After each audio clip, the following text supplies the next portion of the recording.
যোৱাকালি এবিএমছৰ কোকৰাঝাৰ জিলাৰ এখন প্ৰতিবাদী কাৰ্যসূচীত মই উপস্থিত থাকি পেলাই মই সেই প্ৰতিবাদস্থলীত কৈছিলোঁ যে বৰ্তমান যিটো উচ্ছেদ চলি আছে এই উচ্ছেদে মানুহৰ ন্যায় নিৰাপত্তা আৰু অন্ন বস্ত্ৰ বাসস্থানৰ অধিকাৰ খৰ্ব কৰা হৈছে।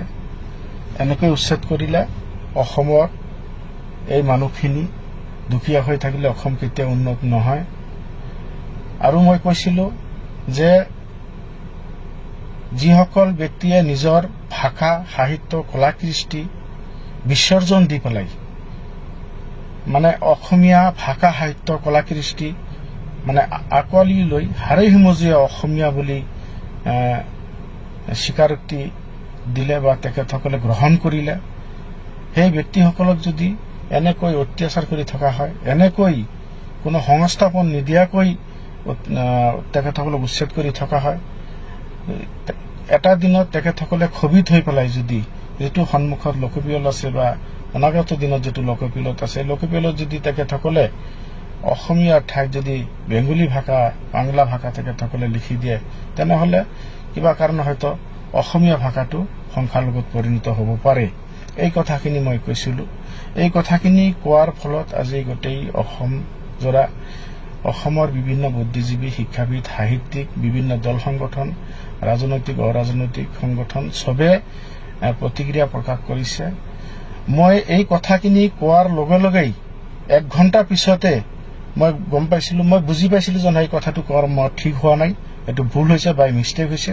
মই 1 ঘণ্টা পিছতে যাই পেলাই মিডিয়াৰ সন্মুখত আকৌ অসমৰ ৰাইজৰ ওচৰত মানে ক্ষমা বিচাৰিছোঁ। সেই নিউজটো বাজিছিল, টাইম 8ত বাজিছিল, বিভিন্ন নিউজত বাজিছিল।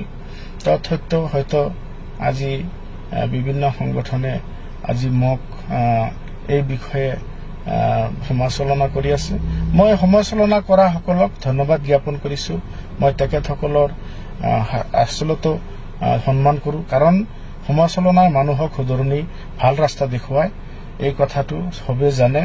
গতিকে মই যিটো কথা কৈছোঁ এই কথাটো মই ডাইৰেক্ট কোৱা নাই যে আমি মানে অসমীয়া ভাষা লিখিম বা অসমীয়া ভাষা আমি আৰু মানে নিলিখো, এনেকুৱা কোনো কথা অহা নাই। আমি আমাৰ আদিপুৰুষৰ পৰা আজিৰ তাৰিখলৈকে যিমান মানুহ আছে সবেই অসমীয়া, হাড়ে হিমজীয়া অসমীয়া। আমি অসমীয়া মিডিয়ামতে পঢ়িছোঁ।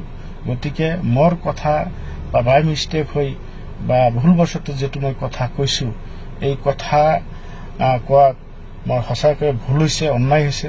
এয়া অসমীয়া ভাষা আৰু জাতিৰ প্ৰতি এটা মানে চৰম অপমানা বুলি মই নিজকে মানে ভুল স্বীকাৰ কৰিছোঁ। আৰু এই ক্ষেত্ৰত আজি দেখা পাইছোঁ বিভিন্ন দল সংগঠনে কিছুমানে মোৰ নামত এজাহাৰ দিছে। মই দাদাসকলক আহ্বান জনাম, আপোনালোকে মোক ভুল বুজিব নালাগে। আপোনালোকে জানে যে যেতিয়া বিটিচি অঞ্চলত অসমীয়া ভাষাৰ যিবিলাক নাম ফলক আছিল, বিটিচি যিবিলাক চৰকাৰী বেচৰকাৰী অফিচ আছিল, সেইবিলাকত যেতিয়া অসমীয়া ভাষাৰ নাম ফলকত উঠাই দিয়া হৈছিল তেতিয়া সেই অসমীয়া ভাষা সেই অফিচবোৰত লিখাৰ কাৰণে মই কিন্তু প্ৰতিবাদ কৰিছিলোঁ। তেতিয়া মোৰ লগত আক্ৰাছু, আদিবাসী ছাত্ৰ সন্থা, বেংগলী ফেডাৰেশ্যন, আছু বিভিন্ন সংগঠনে সংগ দিছিল। মই সদায় অসমীয়া ভাষাৰ ক্ষেত্ৰত মই সদায় সজাগ সতৰ্ক আছো। এই কথাটো মোৰ বাই মিষ্টেক হৈছে, তাৰ কাৰণে সবে মোক ভুল বুজি মানে ভুলৰ ক্ষমা কৰি দিব। মই অসমবাসীৰ ওচৰত ক্ষমা বিচাৰিছোঁ, প্ৰতিটো ব্যক্তিৰ ওচৰত ক্ষমা বিচাৰিছোঁ। এই ক্ষেত্ৰত যাতে মোক সকলোৱে ক্ষমা কৰি দিয়ে।